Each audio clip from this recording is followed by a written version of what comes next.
I feel like it's just broken a part of me. Tonight, accusations of abuse of power and a cover-up inside of the Utah State Prison. It's an exclusive investigation you'll only see here on 2 News at 10 o'clock. Yeah, a civil rights lawsuit has been filed against the Utah Department of Corrections alleging that 2 female inmates were sexually assaulted by 2 correctional officers in violation of the Prison Rape Elimination Act. Now, that's a federal law created to shield inmates from sexual assault while they are incarcerated. Chief Investigative Reporter Wendy Halloran is here. Wendy.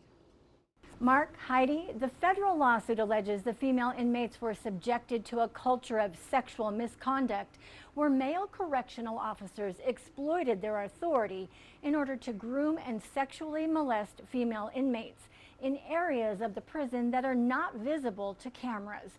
Right now, you're going to hear from one of the accusers. This former inmate asked us to protect her identity. Can you name the officers for me?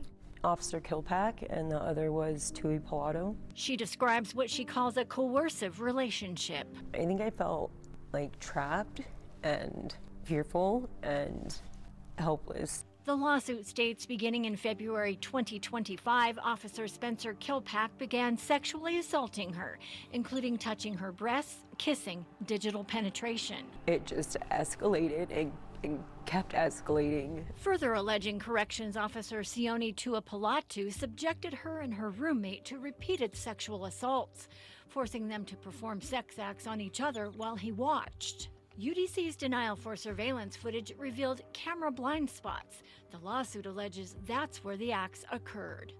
The evidence? Kilpack's religious garments, his undergarments, his underwear were found when they searched my room. The lawsuit states she was interviewed by UDC's Law Enforcement Bureau, chained to a chair with handcuffs and shackles. Investigators informed her they had video of her exposing her nude body to Kilpack, and his religious garments were found in her personal property. Soon after, her fear of retaliation was realized. For 4 months, she was held in punitive isolation, a disciplinary measure to punish inmates who violate prison rules. I came forward because there was nothing else that they could do. They had already done it. August 18th, Executive Director Jared Garcia terminated Kilpack for multiple policy violations.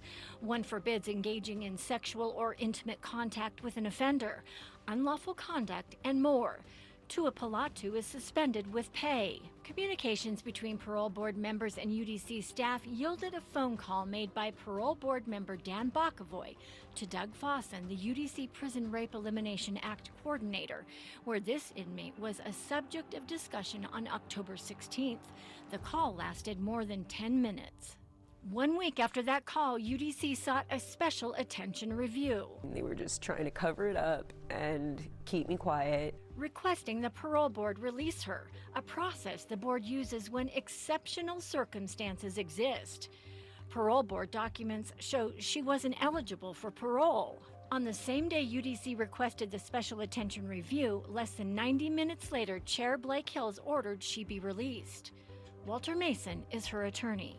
Why was she given this extreme special treatment other than to sweep her under the rug? Executive Director Jared Garcia declined repeated requests for an on-camera interview. Instead, I received this letter saying they terminated one correctional officer following allegations of misconduct with an incarcerated female, a direct violation of the Prison Rape Elimination Act.